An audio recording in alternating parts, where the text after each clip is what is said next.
Untuk mengkristalisasi pengalaman-pengalaman positif, bagaimana kekhawatiran saya goalnya dari Rafael Strijk sangat cantik. Hai! Assalamualaikum warahmatullahi wabarakatuh. Jumpa lagi dengan saya Rudi Cahyo, masih selalu di acara Kata Rudi Cahyo, edisi spesial AFC Cup U23 tahun 2024 yang pastinya khusus akan banyak menyoroti tentang timnas dan tentu saja masih selalu dengan sudut pandang psikologi. Ya, akhirnya kita mampu menguasai diri.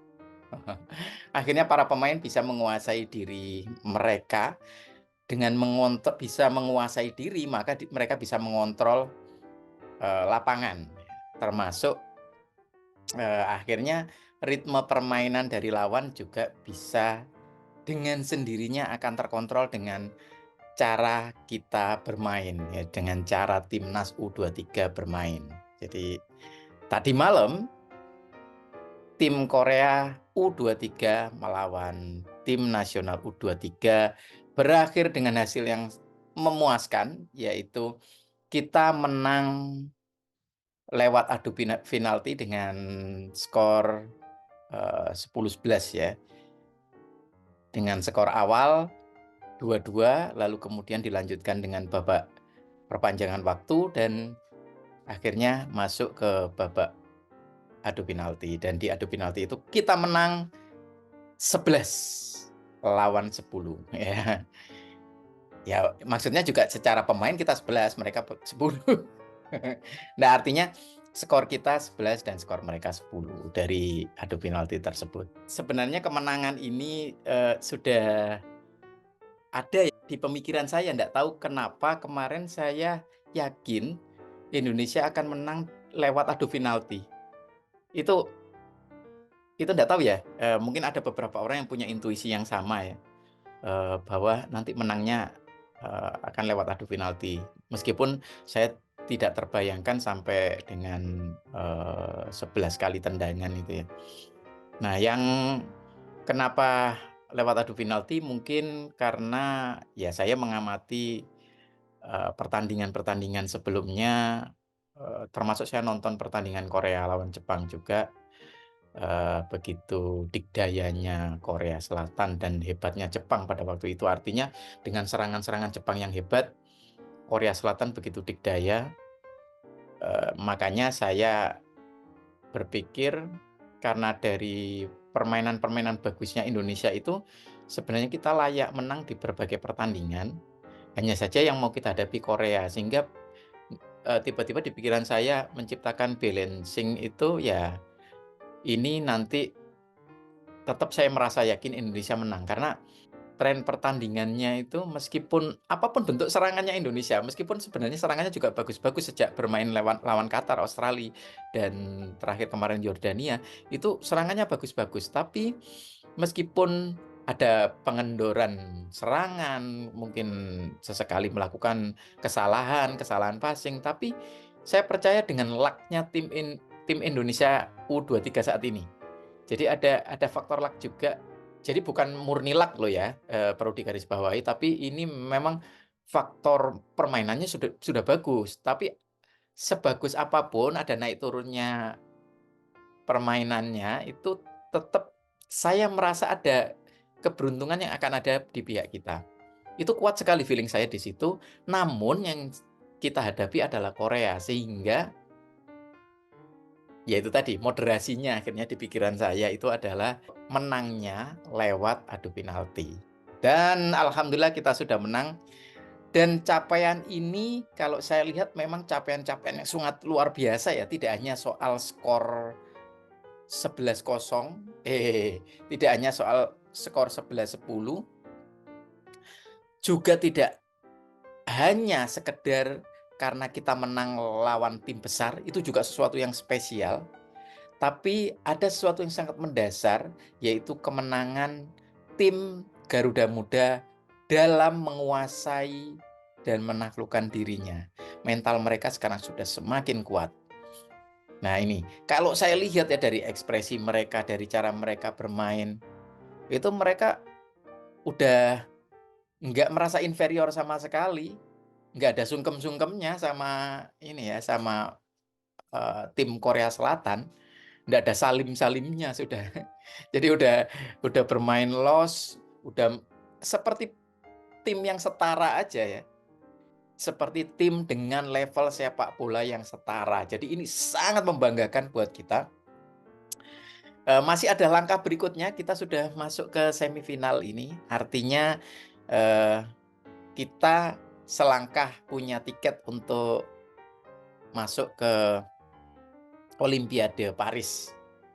Ya, jadi ini sangat membanggakan, saya aja dari sejak, setelah penalti terakhir Pratama Arhan menutup keunggulan kita itu, langsung pingin segera bikin konten, karena di beberapa konten saya yang sebelumnya ini kan, video-videonya memang sedang menyorot tentang timnas tentu saja dari aspek psikologinya. Kalau yang hari ini, saya mungkin tidak terlalu kuat, menyorot dari aspek psikologinya, yang terpenting ini kita konsisten dengan video sebelumnya, yaitu, ngomong soal selebrasi, ngomong soal mensyukuri apa capaian kita, ya. Kenapa perlu ada sebuah video yang didedikasikan untuk bersyukur, ya ini konsisten dengan apa yang pernah saya, sampaikan dalam kata Rudi Cahyo edisi spesial Ramadan, atau di beberapa video tentang timnas sebelum video ini juga seperti itu. Artinya ada proses untuk mengkristalisasi pengalaman-pengalaman positif. Jadi menginventarisir, mengumpulkan berbagai pengalaman positif dan termasuk pengalaman ini, pengalaman ketika kita berhasil mengalahkan Korea Selatan U23. Nah, kita memulangkan ya negara besar, negara dengan persepakbolaan yang kuat, tim kita bisa memulangkan mereka dengan Sintayong sebagai coach-nya, yang artinya dia memulangkan negaranya sendiri ya di babak 8 besar atau seperempat final. Nah, video ini khusus untuk berbagi rasa bahagia, mungkin teman-teman yang mau mengucapkan terima kasih kepada tim nasional, kepada coach Sintayong, kepada PSSI, silakan dituliskan di kolom komentar. Karena memang video ini didedikasikan khusus dibuat untuk, menunjukkan rasa syukur kita kepada, Tuhan Yang Maha Kuasa yang telah memberikan kelancaran dan kemenangan buat tim nasional U23 Indonesia. Kenapa kok perlu bersyukur? Nah itu, lihat aja di video-video saya sebelumnya, baik itu yang edisi spesial Ramadan maupun, yang berbicara tentang pentingnya untuk menguatkan optimisme dengan menginventarisir pengalaman positif, termasuk pengalaman kemenangan atas tim Korea saat ini. Nah, itu yang saya bikin hari ini, tidak sabar sejak tadi dini hari tadi setelah, pertandingan usai itu pingin segera bikin konten, tapi masih belum memungkinkan sehingga ini tadi setelah menyelesaikan beberapa pekerjaan pagi hari, saya sempatkan untuk bikin konten yang didedikasikan untuk menunjukkan rasa syukur kita ya, mengajak teman-teman semuanya untuk bersyukur, berterima kasih kepada Tuhan, dan mungkin silakan yang mau berterima kasih kepada tim official, kepada pemain, atau menyebutkan pemain-pemain tertentu yang mungkin berkesan dalam permainan semalam, atau mau berterima kasih kepada PSSI, berterima kasih kepada Coach Sintayong, silakan dituliskan di kolom komentar. Begitu saja kira-kira.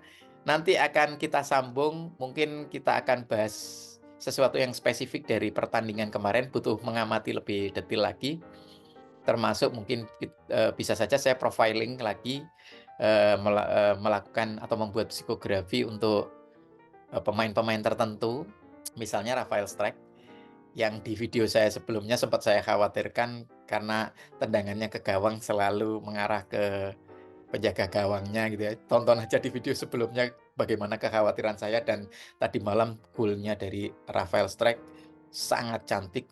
Gol pertamanya sangat cantik, gol keduanya juga bagus. Itu ya.